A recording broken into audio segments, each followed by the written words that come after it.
Boketovs, Raverins, Racolo Beceda, como é que vocês vão? Tudo bem? Tudo na paz? Retornando aqui para mais uma leitura diária. Aqui nós vamos para a nossa terceira parte aqui da Paraxá da semana, né, da nossa Paraxá da Shavu, a nossa porção semanal. Nós estamos aqui na Paraxá, na porção de Mishpatim, que são leis, né, que são mais conhecido por leis, tá? Vamos assim, sem mais delongas, amigos. Eu vou fazer de uma maneira diferente hoje, tá? Para quem já me acompanha aqui no canal. Eu vou ler e ao mesmo tempo a gente já vai explanar o texto. Por quê? Amigos, esses são muito grandes, essas porções, são muito técnicas, né? Então a gente faz a leitura e depois sai lendo novamente e explicando. Isso eu acho que acaba tornando um pouco cansativo. Como vocês podem ver no canal aqui, fica onde está a porção, né? No caso o êxodo aí, o nome da porção, o capítulo certinho para você ver, tá? Então, quem quiser acompanha na leitura, tá bom? Então vamos mudar um pouquinho aqui a nossa maneira aqui de passar o conteúdo, tá? Para ele ficar menos, falo assim, menos cansativo, mais didático, tá? E vamos lá, sem mais delongas, então vamos começar aqui, nós estamos aqui no capítulo 22 do livro de Êxodo, tá?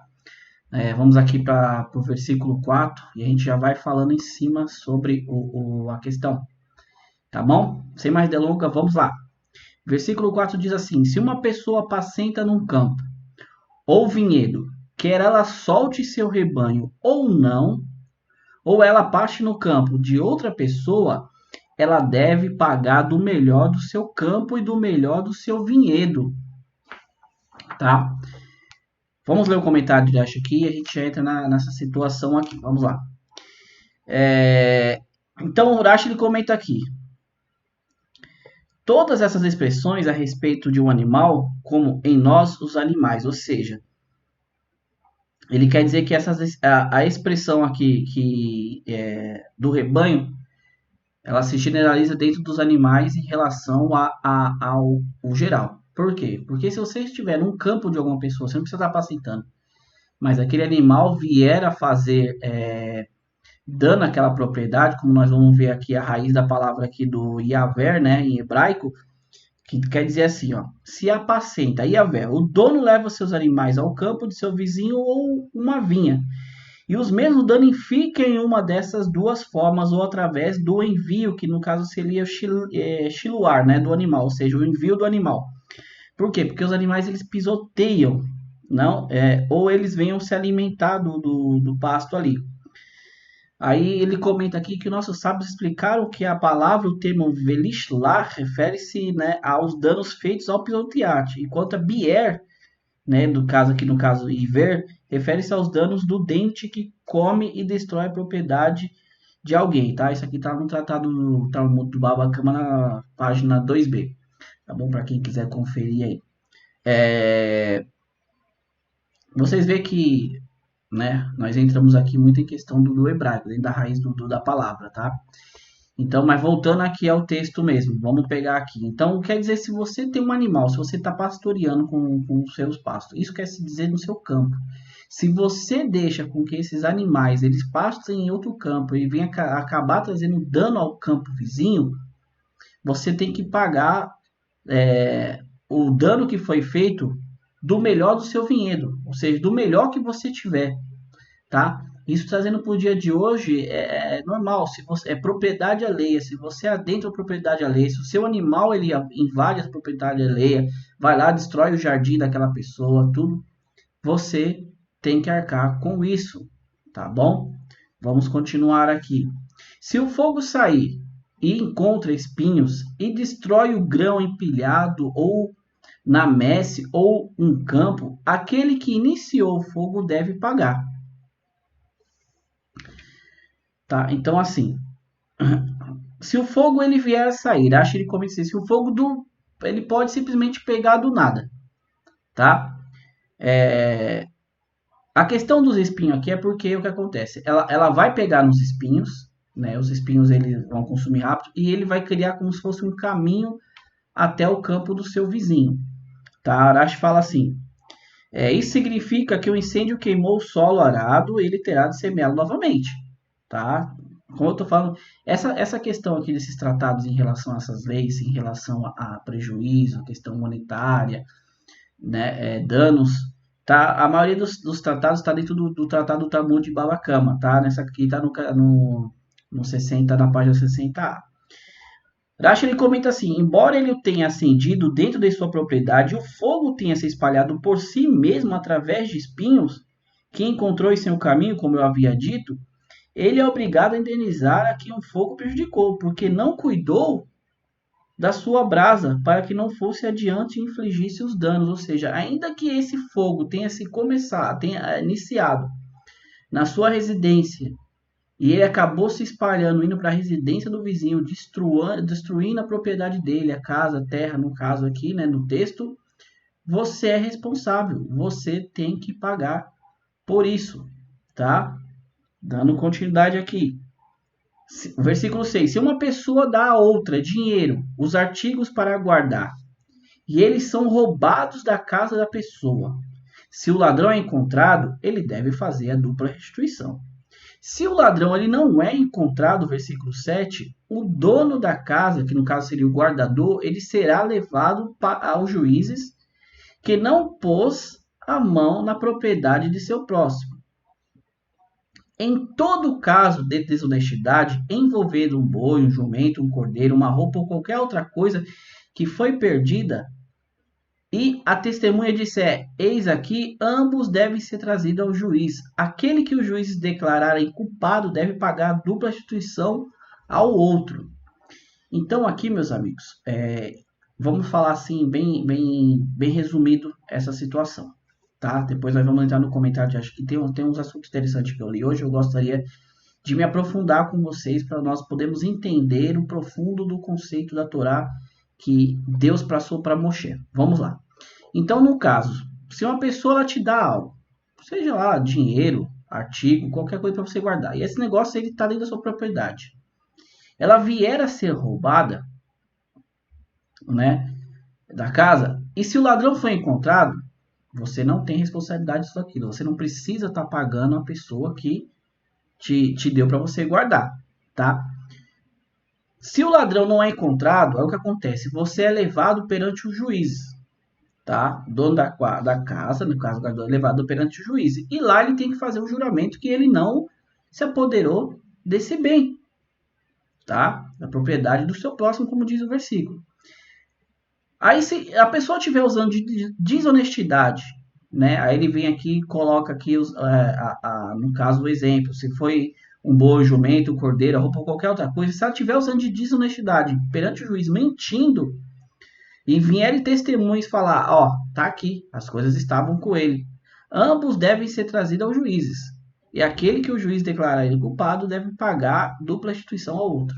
Ou seja, na primeira oportunidade que você vai, como está dizendo aqui perante o juiz, você vai com testemunha.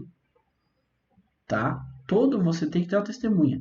Se porventura você mentir e as suas testemunhas também, é o que diz o caso aqui, ambos devem ser trazidos ao juiz e aquele que o juiz declarar culpado deve pagar a dupla restituição. Aqui também está falando de falso testemunho, tá? Eu vou ler com vocês os comentários de Rashi aqui porque eu acho muito interessante, tá bom? Vamos lá.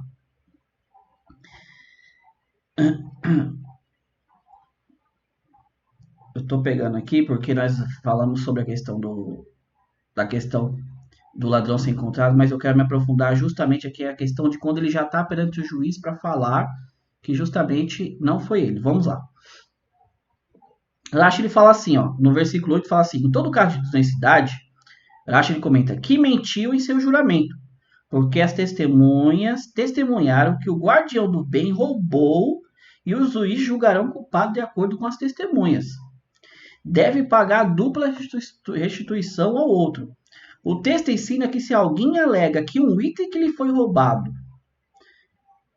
confiado no caso, lhe foi roubado e descobre-se que ele próprio é que havia roubado, ele deve restituir isso em dobro. Isso é somente quando ele jurou que não havia se apoderado do item, depois vieram as testemunhas dizendo que ele havia pego o item, porque assim disseram nossos mestres.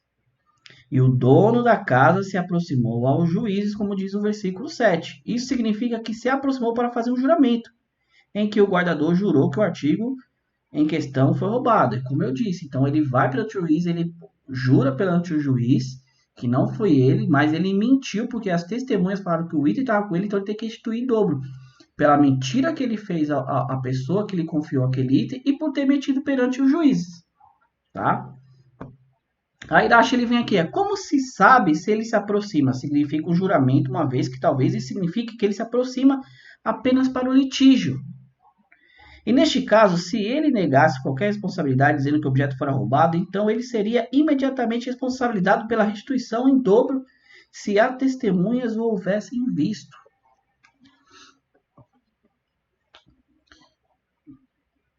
Vocês conseguiram entender esse contexto?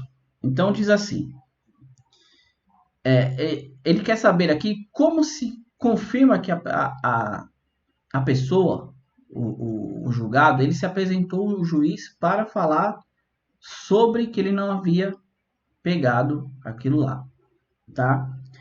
Aí ele vem e fala a questão das testemunhas, que né, ele vem falar para o juiz, ou seja, o Urashi ele quer adentrar aqui ao termo da palavra, que ele se aproximou ao juiz, tá? Ele será levado ao juiz. Vamos continuar aqui. Para esclarecer essa questão, a Torá utilizou a expressão shalar, que no caso aqui é se apoderou, shalar yadô, né? Se apoderou, que está no versículo 7. Ou seja, ele está tentando explicar esse conceito que nós acabamos de ler. E a seguir ela fala shalar yadô, que também é mencionado em o juramento de Deus estará entre os dois para demonstrar que ele, shalar yadô, não se apoderou do bem de seu vizinho. Shalar yadô, ou seja, se apoderou, tá? Assim como lá no versículo 10, a necessidade de um juramento, aqui também a necessidade de um juramento utilizando o método de estudo Gezerá Shavá, tá? Aqui já é uma questão já dentro um conceito talmúdico, tá? De uma questão do julgamento. Ou seja, tudo que nós lemos aqui, Rashi está falando que Shalá Yadô, que no caso se apoderou, ele vem se aproximar do juiz para falar que ele não adquiriu, ele não está com aquele bem. Ou seja, essa questão que o Rashi está comentando já é a questão do hebraico, tá? Mais uma vez, por isso que eu falo para vocês, nós temos que ter pelo menos a leitura, saber a leitura do hebraico para podermos nós sabermos ler no original. Como eu falo, depois você parte para estudar tradução, significado, chores, que no caso é a raiz da palavra, tá? Mas eu falo para vocês, os comentários de Rashi nem sempre se resume a simplesmente comentar o versículo, ele vai na raiz muitas das vezes da palavra. Por isso que muitas das vezes eu evito ler aqui, porque eu tenho certeza que você que está chegando hoje, você não tem o domínio total do hebraico. Então fica difícil para você entender. Tá? Vamos continuar aqui. Nós paramos então aqui na questão dele se apresentar ao juiz para confirmar que ele não havia pego o pertence. Se uma pessoa dá ao seu amigo, ele deu ao seu amigo um jumento, um boi, um cordeiro ou qualquer outro animal para guardar e ele morre e é mutilado ou é capturado sem que alguém o veja, um juramento a Deus haverá entre os dois, que ele não se apoderou da propriedade do amigo. O dono deve aceitar e o guardador não pagará. O versículo 10 aqui foi o que nós vemos lá em questão de Shalá e Ador, que se apoderou. Por quê? No versículo 10, como ele menciona lá, é esse justamente, ou seja, ele vai se aproximar perante a pessoa, vai jurar por Deus que ele não se apoderou, né, dos bens, tá? Do comentário do anterior. Agora vamos voltar aqui para isso aqui. Ou seja, se um amigo ele empresta, ele te dá, não é que te dá, ele te dá para você guardar para ele, tá? É um animal, um objeto, qualquer coisa. No caso aqui o texto está falando assim do animal. Aí ele vem a morrer. Ou ele é mutilado, ou é capturado sem que alguém o veja. Não existe testemunhas, nem a pessoa que está com ele guardando, muito menos outras pessoas que viram. É feito um juramento entre você e aquele que lhe confiou o bem. que ele não se apoderou-se da propriedade de seu amigo. O dono deve aceitar e o guardar do não pagará. Porque não tem testemunha, gente. Tá?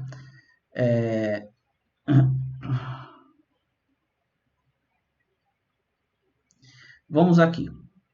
Aqui tem um comentário ainda da questão anterior, tá? Só que vamos avançar aqui, porque Irache ele comenta também que as testemunhas podem estar mentindo, né? No caso lá do caso anterior, dizendo que ele havia pego, mas na verdade ele não pegou, então as testemunhas também são julgadas ali, elas também têm que pagar para a pessoa, tá? Mas dentro do nosso contexto aqui do capítulo, do versículo 9.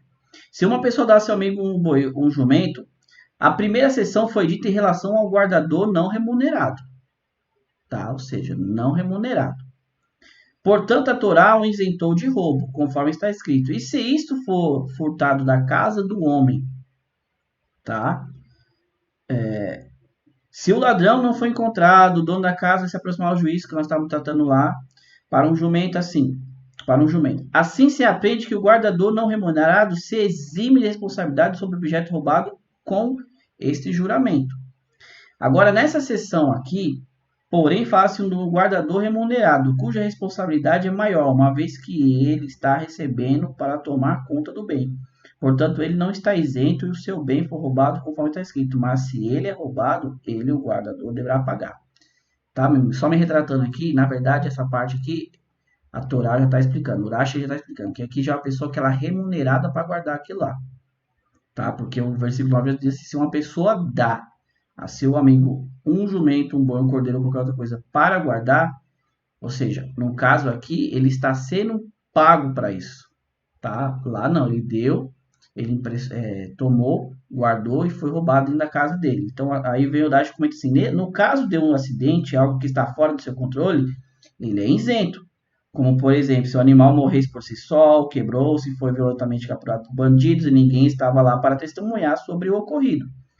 Se o guardador remunerado vier a jurar que este é o caso, então ele está isento, como nós lemos aqui. É feito um juramento entre ele e a pessoa a qual confiou para ele guardar o item.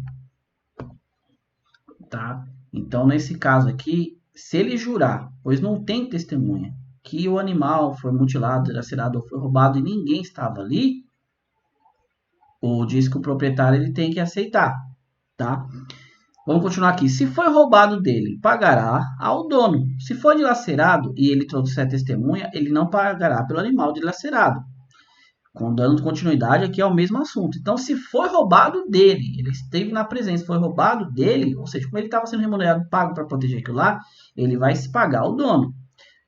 Versículo 2 fala, se ele foi dilacerado e ele trouxer a testemunha, ou seja, se ele trazer testemunha que o animal foi dilacerado, ele não pagará pelo animal dilacerado. Ou seja, se haver testemunhas também dizendo, ó, foi dilacerado. Aí vai entrar um profundo aqui, porque Irache vai fazer uma questão que nós raciocinalmente poderíamos fazer. Porque, pá, se não tem testemunha, ele jurando pro dono, presta atenção, não tem testemunha, o animal foi dilacerado, ele jurando pro dono que não foi ele, por que não pagará? Mas por que aqui o versículo 2 fala que se foi dilacerado, ele trazer a testemunha, ele não pagará ainda? Peraí, então quando ele vai pagar? Se ele está recebendo para poder guardar isso aqui. Irache ele vai entrar nessa questão aqui em relação ao versículo. Vamos lá. Irache ele diz assim, vamos pegar a parte do juramento aqui e vamos comentar. Ele deve jurar que foi assim como ele diz, que ele não se apoderou do bem para usá-lo para si mesmo. Porque se ele apropriou do objeto sob sua guarda e depois acontece algo além do seu controle, ele torna-se responsável por qualquer dano, inclusive os resultados de acidente. Ou seja, ele tem que jurar que o objeto que estava à sua guarda estava totalmente fora do seu controle o que aconteceu. Porém, se vem algo que está dentro do seu controle, né, e acontece, ele torna responsável por qualquer dano. O dono deve aceitar o juramento. Não pagará, ou seja, o guardador não pagará nada. Tudo isso aqui que eu estou falando está no Tratado de Baba Kama lá do Talmud, tá, pessoal? Página 106a, 107b e por aí vai. Se for dilacerado por um animal feroz, é justamente aqui que eu queria estar com vocês sobre essa dedução aqui do texto. Ele não pagará pelo dilacerado. Rashi comenta assim: a Torá não diz por um animal dilacerado. Ele não deve pagar, mas o dilacerado.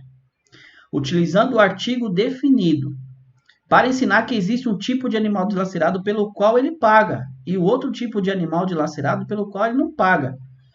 Para um animal que foi dilacerado por um gato, uma raposa ou uma marta, ele deve pagar, mas para um animal dilacerado por um lobo, um leão, um urso, uma cobra, ele não pode pagar. Por quê?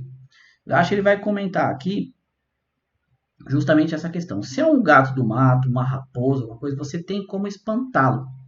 Agora, se é um urso, um leão ou uma víbora, uma serpente, você corre o risco de perder também a sua vida, tá? Então, ou seja, por isso que é usado o artigo definido aqui quando fala o dilacerado e não o animal, tá? Para justamente explicar isso, que tem animal que ele é dilacerado que você tem que pagar, como no caso aqui ele estava recebendo para proteger isso.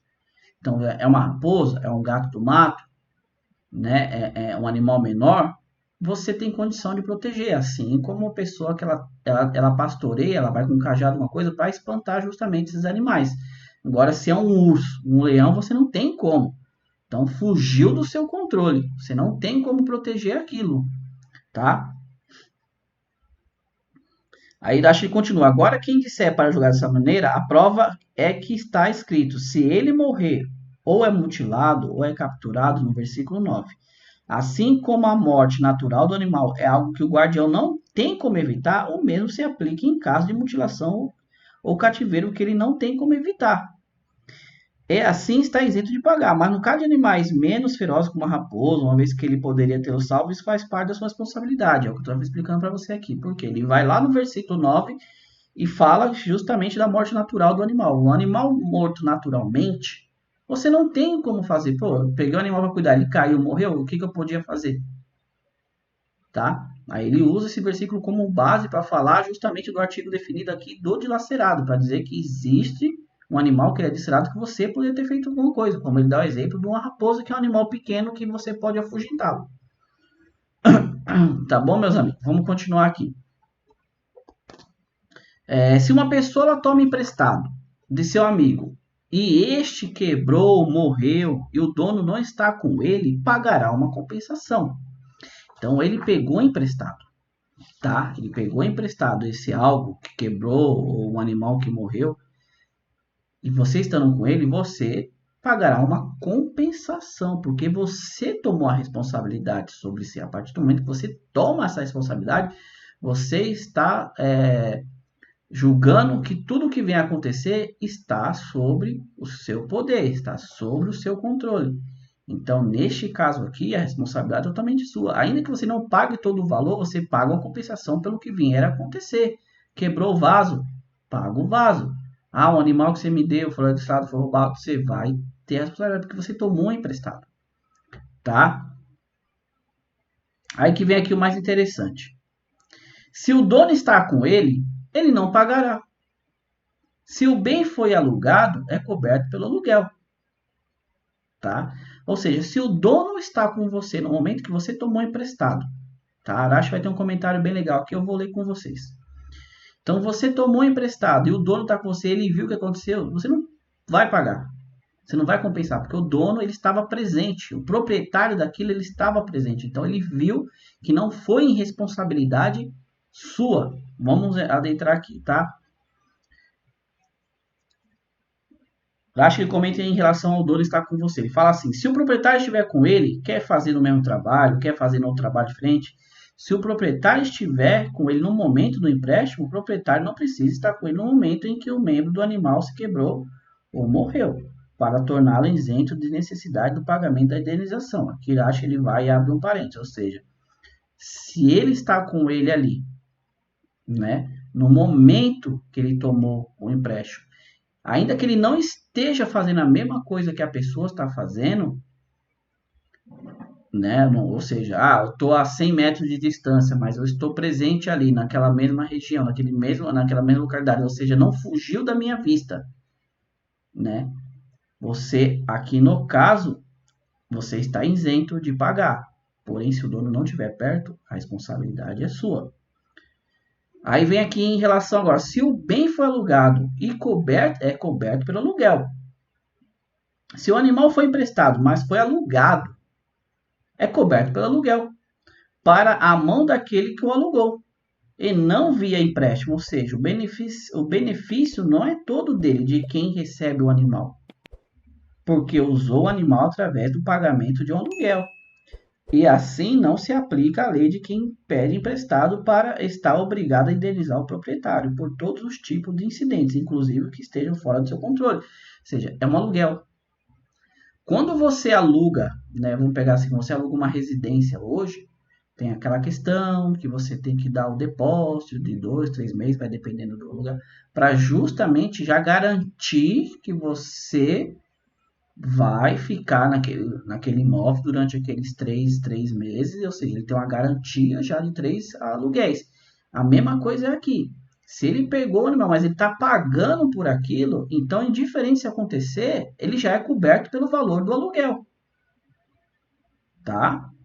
Aí vem um comentário interessante aqui. Rashi ele continua. A Torá, no entanto, não especifica qual é o seu estatuto. Se ele é considerado como um guardador não remunerado ou como um guardador remunerado. Por isso, o sábio de Israel discute a respeito desse caso. Qual a lei de um locatório em relação a pagar prejuízos no caso de um acidente? Rabi Meir, ele diz assim, como um guardador, ele não é remunerado. Já Rabi Yehudá, ele diz, como um guardador remunerado, tá?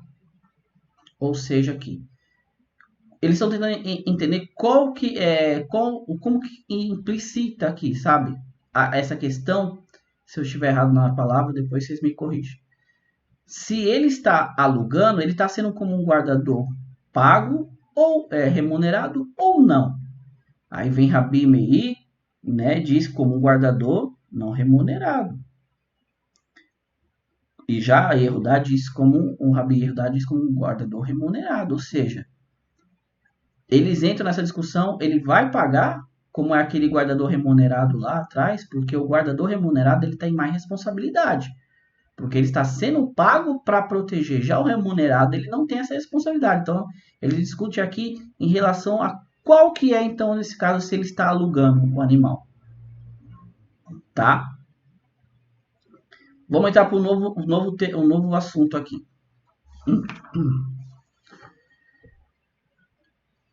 Se um homem seduz uma virgem não casada e dorme com ela, ele deve pagar um dote e se casar com ela. Se seu pai se recusa a dá-la em casamento a ele, ele deve pagar o preço do dote usual às virgens, tá? Eu acho que esse aqui é o mais simples. Então, se você pega uma moça, você a seduz, tá? O termo hebraico aqui é yafet, tá? Em hebraico é seduzir, tá? Que está falando assim, você está falando como se fosse hoje, sabe? Com coração para aquela pessoa. Entendam bem, naquela época não tinha isso, e não existia isso. Até meados de 80, 90, os casamentos não eram como os casamentos de hoje em dia, né? Por amor, tá? Esse é um outro assunto. Os casamentos, eles eram arranjados, tá? Não se espantem, o vosso amigo que vos fala aqui também. Na minha época, eu já falei para você, eu sou de 81. Na época eu tinha sido prometido por uma moça, tá? Mas eventos da vida aí, minha vizinha ali, né? Eventos da vida, eu saí, né? Não moro mais lá onde eu residi, então acabamos se perdendo. Mas eu tinha sido prometido por uma moça, tá? Então isso em 80, como eu falo. Até antigamente, casamentos arranjados serviam à sociedade muito bem. A diferença hoje em questão do casamento por amor, tudo, a gente sabe que não vai muito longe. Eu sei que é um assunto muito complexo, não é assunto da nossa Torá aqui, da nossa Paraxá, mas eu creio que isso vai entrar futuramente, tá bom? Depois nós comentamos sobre isso. Tá, Baruch Hashem, hoje é minha esposa há mais de 10 anos, tá?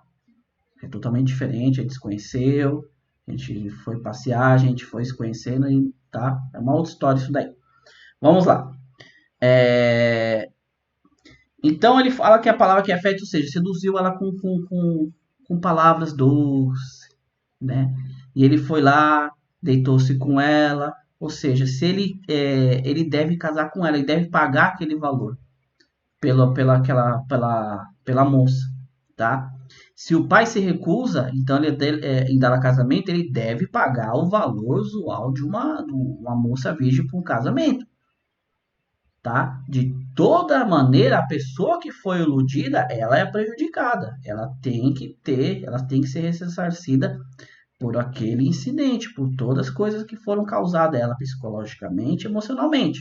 A gente já tratou isso sobre a paraxá anterior, tá? É... Rashi só comenta aqui que o fixado é 50 ciclos de prata, tá? No caso de uma virgem que é tomada, tá bom? Ele só comenta isso. Aí entra aqui um versículo que parece fugir um pouco do assunto, mas vamos lá. Uma feiticeira não deixará viver. Tá? Arash comenta assim: a feiticeira deve ser executada pelo tribunal. Isso se aplica tanto a homens como a mulheres. Mas o texto fala aqui de algo que é mais costumeiro, que era mais costumeiro mulheres serem, né, feiticeiras, praticantes de feitiçaria. Nós lemos isso aqui, acho que lá em Samuel, quando o rei Shaul, né, ele vai consultar uma necromante, justamente para trazer a alma de Samuel de volta, que ele queria perguntar. Então, era mais costumeiro mulheres ser feitiçaria. Não que a Torá está falando só da mulher, mas se for um homem também, tá? Quem deitar com o animal deve ser morto. Acho que o texto aqui é muito implícito, eu não preciso falar o que é zoofilia, tá? É você ter relação com o animal, a Torá extremamente proíbe isso. Você deve ser morto. Em outras passagens vai falar que não só é morto a pessoa, como o animal também, tá? Depois nós nos aprofundamos mais isso lá para frente, porque essas leis elas vão começar a ser melhores detalhadas um pouquinho mais na frente também. Quem sacrificar outros deuses, que não só a Deus, será condenado. Aqui tem um imenso, tá? Um imenso comentário sobre isso daqui. Eu não vou ler tudo, mas eu vou resumir para vocês. Eles vão entrar aqui a questão da palavra La Elohim, tá? Em hebraico, Le Elohim. Por quê? É por isso que eu falo, é questão do hebraico, pessoal. Le é como se fosse a ou, sabe? Elohim, Deus, ou seja, Rashi entra aqui na questão de estar falando assim, resumindo, que se está falando de outros deuses conhecidos, tá? Que seriam deuses que as pessoas já conhecem ali da região. Se ele vai lá e oferece aqueles deuses reconhecidos, aqui a Torá ela não comenta, mas esse condenado, lá na frente é explicado, é condenado à morte, tá? Porque você está dentro ali do povo de Israel. Você sabe, viu lá o que Deus fez, aquilo que a gente está falando. Começo daquela sociedade. Do nada uma pessoa vai, conhecer outro Deus, vai, começa a cultuar aquele Deus ali, e vai começar a sacrificar para ele no meio do povo de Israel. No meio do povo judeu. Ele era morto, tá? Ah, Mauri, essa lei se aplica hoje? Não, não se aplica mais, tá? Ela não se aplica dessa maneira aqui, tá bom? Meus amigos, é muito profundo. É como eu falei, eu tô simplesmente lendo para vocês aqui e comentando no literal. Mas são 4 níveis de interpretação da Torá. O mais elevado, que é o Sod, que é no caso ser esotérico, o Kabbalah. Nós estamos no primeiro, tá? Que é o sentido literal. Ainda tem mais 2. Então, isso aqui dá para se aprofundar muito essa questão. Então, vamos deixar por assim agora, tá? Porque lá na frente, quando nós formos fazer novamente a releitura de todos aqui, a gente traz uma outro tipo de explicação. A gente para a questão literal, porque já vai ter os vídeos aqui no canal. Nós nos aprofundamos sobre, vamos falar da questão mais alta, vamos falar da questão esotérica, vamos falar da Kabbalah, como a Kabbalah faz isso aqui. Futuramente, para o Hashem, se assim Deus quiser, tá? Se Mashiach não vier hoje, que seja hoje, nós continuamos aqui, tá bom? Então, se a pessoa ela viesse a sacrificar esse Deus, ela era condenada à morte, tá? Versículo 20. Não magoe e nem oprima o estrangeiro, porque vocês foram estrangeiros no Egito. Não aflijam a nenhuma viúva ou órfão, Se vocês os afligirem e eles chorarem a mim, clamarem, eu ouvirei o grito deles. Minha ira se acenderá e matarei vocês pela espada. Suas esposas ficarão viúvas e seus filhos órfãos, tá? Então aqui é um contexto geral. Então, uma pessoa, tá? Ele fala assim, um estrangeiro, tá? A palavra ger aqui, dentro do hebraico, ger, é uma pessoa que quer morar dentro da comunidade judaica. Ou seja, ele é um convertido. Para você, lá na frente nós vamos entender uma coisa que Deus fala muito interessante, tá? Isso aqui fica com aquelas pessoas que querem impor a sua fé sobre a vida dos outros, tá?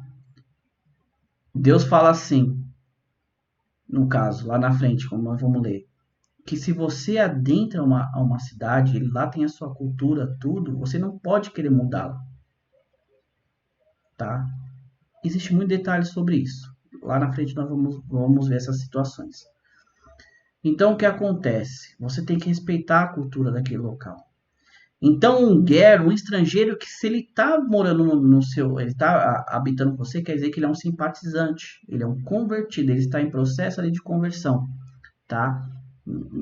Sempre quando aparecer a palavra ger na Torá, quer dizer que é um convertido, porque se ele está morando no meio de Israel, ele está também perante essas leis. Nós vemos lá na saída do Egito, quando Deus fala sobre o estrangeiro estar no meio de vós, que quiser comer o peixe, ele precisa ser circuncidado, aí sim ele... Então, se ele está aqui, ele já abraçou essas leis. Então, ele já está convertido, né, ao judaísmo no caso. Então, Deus fala assim, você não pode oprimir ele. Ele tem que ser tratado como um natural entre vocês. Vocês não podem magoá-lo.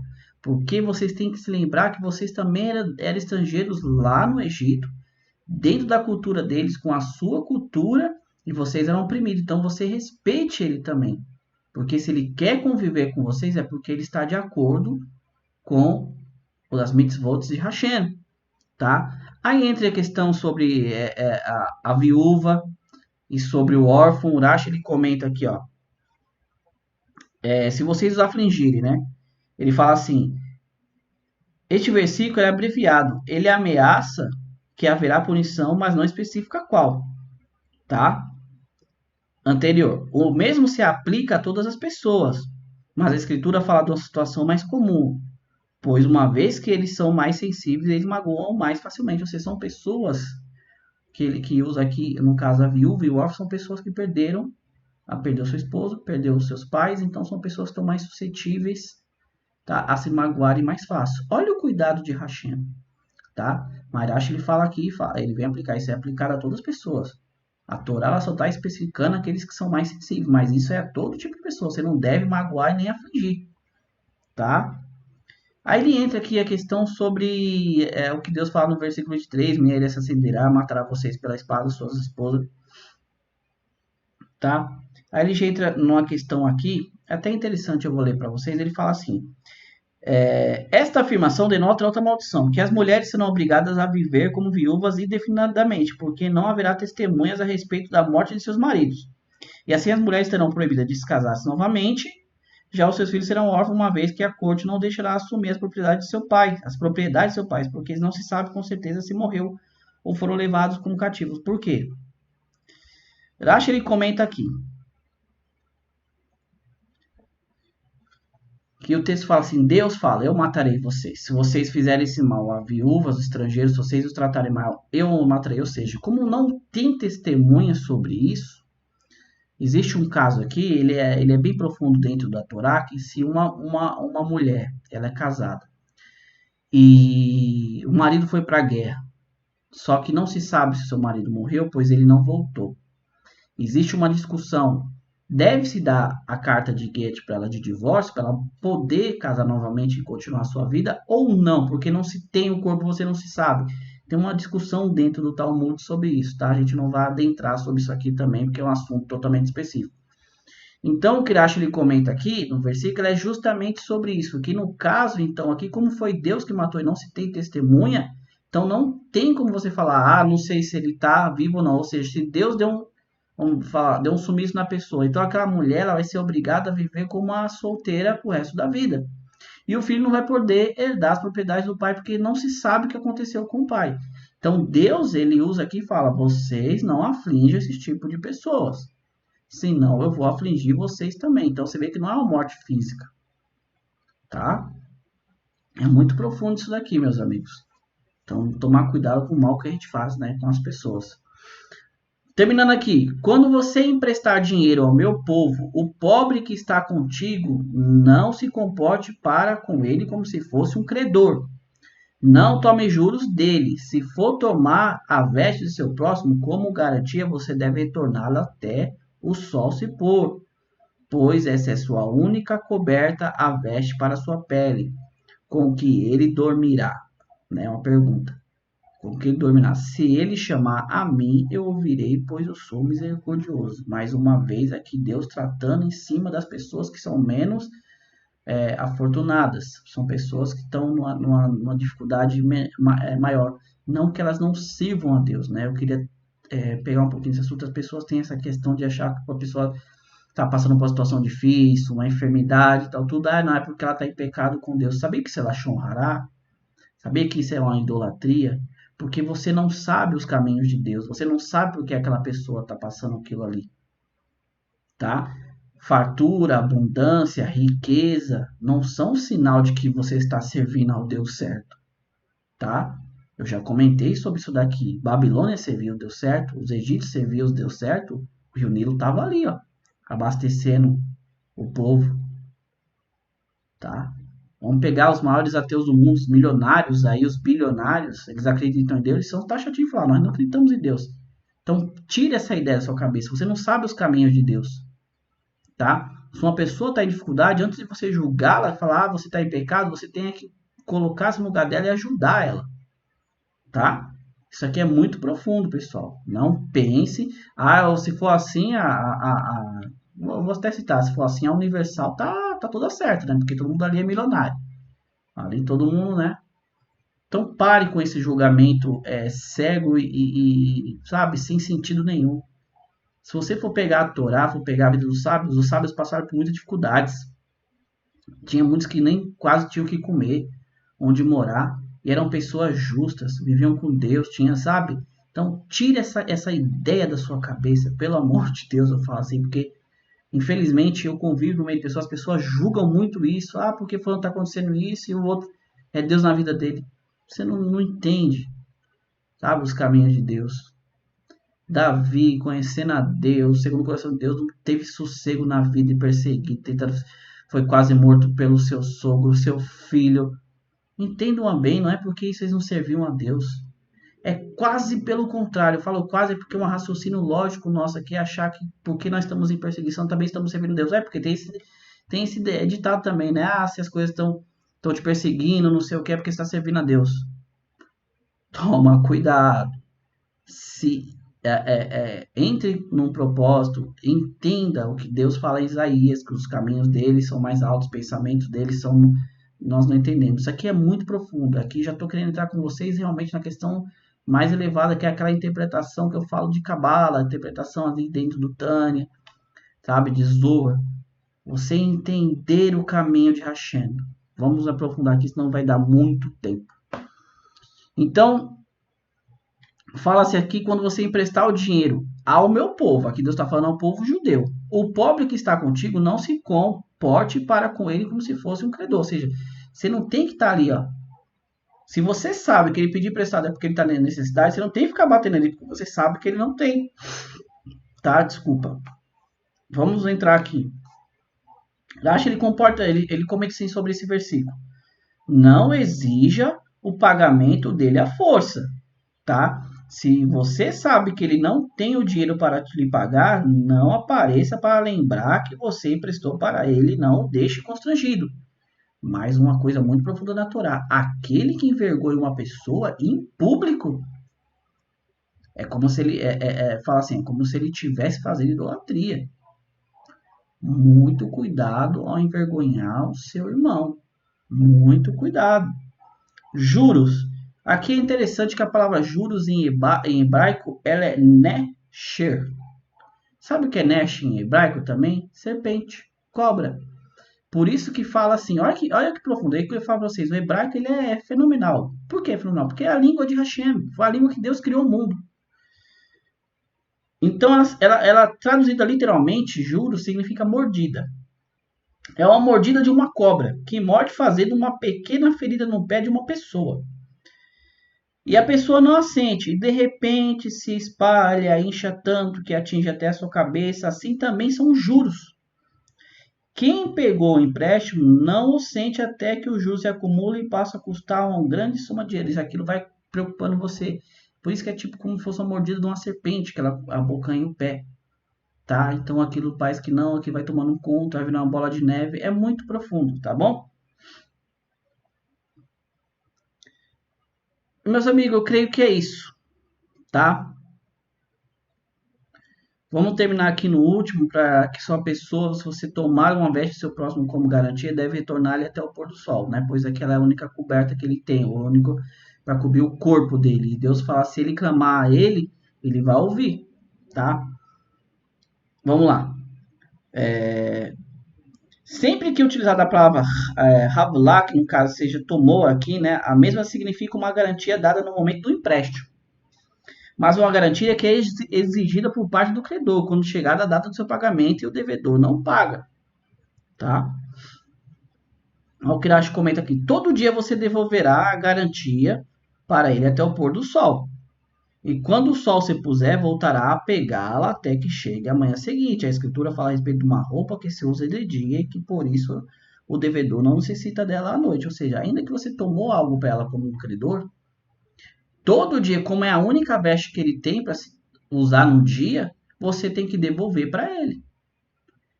Terminou o dia, você a toma novamente. Mas você não pode deixar a pessoa descoberta. Entenda bem como Deus ele é profundo nos seus mandamentos, tá? E é isso, meus amigos. Eu só quero terminar com vocês aqui, pegando aquilo que a gente sempre faz, para quem já está acostumado aqui no nosso shiurins, né, nas nossas aulas. Dentro de todas essas leis que nós lemos aqui, tem uma que eu acho muito profunda, que é justamente o que nós comentamos aqui. Fala sobre a propriedade alheia, tá? De você causar dano a algo que é de propriedade da pessoa. As duas primeiras partes lá, né, sobre você deixar o animal entrar no pasto, destruir, e sobre a questão de você, mesmo na sua casa, tá fazendo algo acontecer, de pegar fogo e levar até o vizinho. Meus amigos, entendam bem, para nós terminarmos aqui. Essas são as leis de Deus. São leis civis, simples assim, mas vieram da parte de Deus. Os rabinos, eles comentam que se Deus não dasse, os humanos descobririam ela no decorrer da vida, porque elas são naturais da nossa vida. São realmente. E isso faria, né, porque nem todos cumprem, infelizmente, faria que nós vivêssemos em total harmonia, se nós respeitássemos, pelo menos ali, algumas coisas que foram ditas. Tá? Então, para hoje, para nós terminarmos aqui, o que eu quero dizer para você e para mim, né? Primeiro bate em mim, depois respinga aí. Não viva achando. Eu sei quem é a maioria do público que está nesse canal, então eu vou dizer bem assim: não viva achando que o céu é o seu destino. O seu destino não é o céu, o seu destino é aqui. Você pode pegar de Gênesis a Malaquias e ler. Não se fala de ir para o céu. Tá? Se fala de um mundo, no judaísmo se trata de Olam Rabá, um mundo vindouro, onde nós traremos a presença divina de Deus aqui, e esse mundo ele vai se transformar. Então não pense você, eu quero viver no céu. Esse tipo de pensamento vai causar totalmente o contrário do que nós lemos aqui, porque você vive no mundo espiritual, como nós dizemos, com a cabeça ali, eu vou para o céu, você vai negligenciar tudo aquilo ali. Porque eles falam, meu mundo não é daqui, eu não pertenço a esse mundo, então eu não preciso pagar taxa, eu não preciso pagar multa, eu não preciso pagar nada disso. Meu mundo não é daqui. Você está negligenciando as próprias leis de Deus. Quando nós chegamos mais um pouquinho mais para frente, ali nós vamos comentar sobre a questão de Moisés e os anjos. Houve uma discussão entre Moshe e os anjos. Eu não vou continuar aqui, já estamos 50 minutos aqui, eu vou deixar para quando chegar lá. Então ficou curioso sobre essa discussão com Moisés e os anjos em relação à lei de Deus? continue assistindo que você vai entender muito bem. Mas teve uma discussão bem profunda entre Moisés e os anjos quando Deus falou: vou dar minha lei para os seres humanos. Quer saber qual foi essa discussão? Só continuar acompanhando aqui o nosso canal. Amigos Todarabá, fiquem com Deus. Muito obrigado por estar aqui conosco até agora, nos acompanhando. Essas parashos são grandes mesmo, tá? Não tem como mudar. Eu gosto de passar, eu gosto de explanar, eu gosto que as coisas ficam bem explicadas, tá? Mas é isso mesmo. Todarabá, Lehitraot, fiquem com Deus. Até a próxima aula, se Deus assim quiser. Tchau, tchau.